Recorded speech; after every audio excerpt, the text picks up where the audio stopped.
Inkonzo yesikhumbuzo samaphoyisa izobanjwa ngoLwesibili ngehora le-12 eBobbies Park eFree State. Abafi bazongcwatshwa ngezinsuku ezehlukene. Amaphoyisa azobamba eyawo inkonzo yomngcwabo yokubahlonipha. We agreed with the families to say that the funerals will be held over 3 days.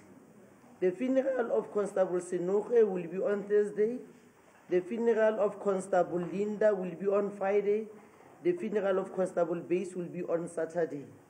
Amaphoyisa azosiza ngokuthutha izidumbu zabafi njengoba okwamanje zisagcinwe eGauteng. Yomthathu imindeni izoba nohlelo lwayo lokungcwaba.